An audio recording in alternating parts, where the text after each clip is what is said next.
مفتی صاحب آپ کی طرف میں سوال کرنا چاہوں گا، گزارش کرنا چاہوں گا۔ آج ہمارا موضوع ہے احترام انسانیت۔ رب نے ہمیں حکم دیا کہ انسانوں کا احترام کرو، لیکن اس خالق و مالک نے انسان کو کتنا مقام دیا، کتنا بلند مقام دیا کہ پوری اپنی مخلوق میں سے اشرف بنایا، اور قرآن میں خود فرمایا کہ ہم نے آدم کی اولاد کو عزت عطا فرمائی۔ تو تھوڑا سا ذرا اس حوالے سے بتائیے کہ اللہ نے انسان کو کتنا قابل احترام بنایا۔ بسم اللہ الرحمن الرحیم۔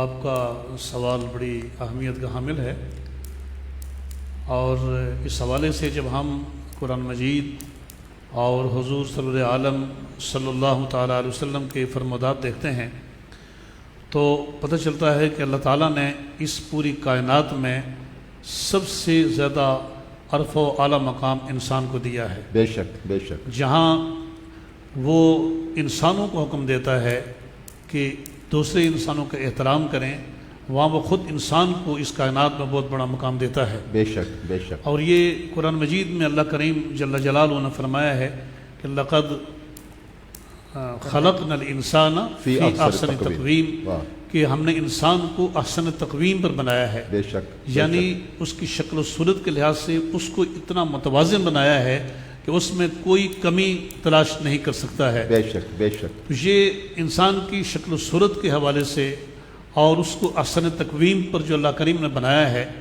تو اس کے علاوہ جو اس کائنات میں اللہ تعالیٰ نے اس کو علم و شعور عطا کیا ہے۔ واہ سبحان اللہ۔ علم اور شعور کی وجہ سے بھی انسان پوری کائنات میں اللہ کی ساری مخلوق میں ممتاز اور منفرد مقام رکھتا ہے۔ ماشاءاللہ۔ اور یہی اسی علم و عرفان کی بات تھی اور مقام علمی کی بات تھی کہ اللہ تبارک و تعالیٰ نے حضرت آدم علیہ السلام کو مسجود ملائک بنایا ہے، سبحان اللہ سبحان اللہ۔ کیونکہ یہ علمی برتری تھی، اور وہ علمی برتری اللہ تعالیٰ نے انسان کو عطا فرمائی ہے۔ بے شک بے شک۔ اس کے علاوہ انسان کے اندر اللہ تعالیٰ نے خیر و شر کے مادے بھی رکھے ہیں کہ وہ خیر اور شر دونوں کو قبول کرتا ہے۔ یہ فرشتوں کے اندر نہیں ہے۔ فرشتے صرف خیر کی بات کر سکتے ہیں اور خیر کا عمل کر سکتے ہیں، وہ برائی نہیں کر سکتے ہیں۔ اس کے علاوہ اللہ تعالیٰ کی ساری دیگر مخلوق جو ہے، جو جمادات اور نباتات ہیں، ان میں یہ صفات نہیں ہیں کہ کوئی خیر کی چیز کو قبول کرے یا شر کو قبول کرے۔ یہ صرف انسان کے اندر ہے، اور انسان کا مرتبہ بڑھ اس لیے جاتا ہے کہ ایک طرف ایک منفی طاقت ہے جو اس کو دبا کر اور مختلف قسم کے لالچ دے کر، مختلف قسم کی اٹریکشن سے اسے اپنی طرف مائل کرنا چاہتی ہے، لیکن وہ انسان جو ان تمام چیزوں کو نظر انداز کر کے صرف اللہ کی طرف مائل ہوتا ہے تو اللہ تبارک و تعالیٰ کے نزدیک اس کا مقام فرشتوں سے بھی بڑھ جاتا ہے۔ واہ واہ سبحان اللہ۔ اور اس لیے علامہ اقبال رحمۃ اللہ علیہ نے فرمایا تھا کہ فرشتوں سے بڑھ کر ہے انسان بننا۔ انسان ہونا۔ واہ واہ۔ تو دیکھیے جو اللہ تعالیٰ کی ذات کے حوالے سے کہ اللہ تعالیٰ نے اسی انسان کو اپنا خلیفہ بنایا ہے اس دنیا میں، سبحان اللہ سبحان اللہ۔ کیونکہ اس پوری کائنات میں انسان کو بھیجا ہے اور اسے ایک ممتاز حیثیت دے کر، اسے ایک منفرد مقام دے کر، پھر اسے بتایا ہے کہ وہ زمین پر اللہ کا خلیفہ ہے۔ یعنی اللہ تعالیٰ تو زمین کی ہر چیز کا خالق ہے، سبحان اللہ، اور وہ ہر چیز کا مالک بھی ہے۔ بے شک۔ لیکن انسان مالک نہیں ہے بلکہ اللہ تعالیٰ کا خلیفہ ہے۔ واہ واہ۔ اور خلیفہ وہ ہوتا ہے جو مالک کے حکم پر کاربند رہتا ہے، سبحان اللہ، اور کبھی بھی اس کے حکم کی خلاف ورزی نہیں کرتا ہے۔